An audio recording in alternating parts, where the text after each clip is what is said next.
Hi everyone, welcome to our channel. ഇന്ന് ഒരു easy മുട്ടക്കറി റെസിപ്പി ആയിട്ടാണ് ഞാൻ വന്നിരിക്കുന്നത്. ഞാൻ വലിയൊരു കുക്കൊന്നും അല്ല, എങ്കിലും ഞാൻ ഉണ്ടാക്കുന്ന ഒരു മുട്ടക്കറിയുടെ റെസിപ്പി നിങ്ങൾക്ക് പറഞ്ഞുതരാമെന്ന് വിചാരിച്ചു.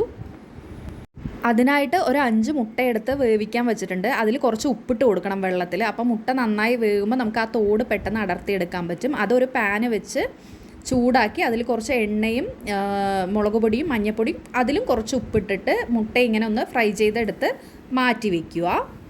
ഈ വീഡിയോയിൽ കാണുന്നത് പോലെ അവസാനം നമുക്ക് കിട്ടും.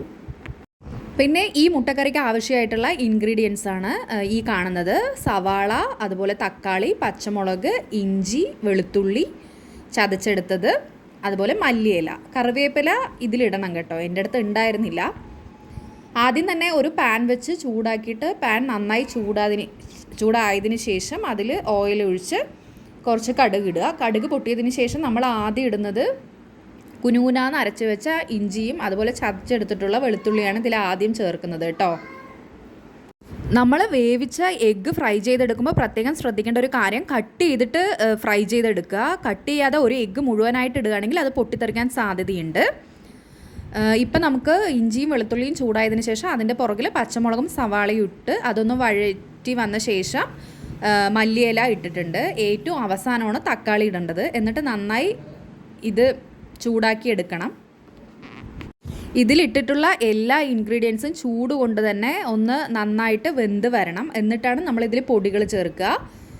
ഇതിൽ ചേർക്കുന്ന പൊടികൾ മുളക് പൊടി, അതുപോലെ തന്നെ ചിക്കൻ മസാല ചേർത്തിട്ടുണ്ട്, മഞ്ഞൾപ്പൊടി ചേർത്തിട്ടുണ്ട്, കുരുമുളക് പൊടിയും ജീരകവും കൂടെ പൊടിച്ചിട്ടുള്ള പൊടിയും കൂടെ ചേർത്ത് അവസാനം ഉപ്പും കൂടെ ചേർത്തിട്ട് നന്നായിട്ടൊന്ന് ഇളക്കിയെടുക്കുക. ഉപ്പും കൂടി ചേർത്ത് കഴിയുമ്പോൾ ഈ ഇൻഗ്രീഡിയൻസ് എല്ലാം ഒന്നുകൂടി വെന്ത് നന്നായി വരും, ഒന്നുകൂടി നന്നായി വേവും. അപ്പോൾ നമുക്ക് ഇങ്ങനെ ഈ ഒരു വെന്ത് വരുമ്പോൾ ഇങ്ങനെയാണ് നമുക്ക് കിട്ടുക. ഇതിലേക്ക് നമുക്ക് കുറച്ച് തിളപ്പിച്ച വെള്ളം, വാം വാട്ടർ, ഇളം ചൂടുള്ള വെള്ളം, നല്ല തിളപ്പിച്ചതല്ല, വാം വാട്ടർ, ഇളം ചൂട് വെള്ളം ഇതിലേക്ക് ചേർത്ത് കൊടുക്കുക. എന്നിട്ട് ഒന്ന് ഇളക്കി കൊടുത്തിട്ട് തിളയ്ക്കുന്ന വരെ വെയിറ്റ് ചെയ്യുക. അവസാനമാണ് നമ്മൾ ഫ്രൈ ചെയ്ത് വെച്ച മുട്ടയെടുത്ത് ഇതിലേക്ക് ആഡ് ചെയ്യുന്നത്. 1 by 1 ആയിട്ട് ആഡ് ചെയ്ത് കൊടുക്കുക. അങ്ങനെ നന്നായിട്ട് ഇളക്കാൻ പാടില്ല കരണ്ടി യൂസ് ചെയ്തിട്ട്. ഇങ്ങനെ 1 by 1 ആയിട്ട് ഇളക്കി അതിലിങ്ങനെ മസാലകളൊക്കെ ഒന്ന് ചേർത്ത് പിടിച്ച് കൊടുക്കുക. അങ്ങനെ നമ്മുടെ മുട്ടക്കറി റെഡിയായി. ഇത്രയേ ഉള്ളൂ, ഈസി റെസിപ്പിയാണ്. എല്ലാവരും ട്രൈ ചെയ്യൂ കേട്ടോ. Thank you.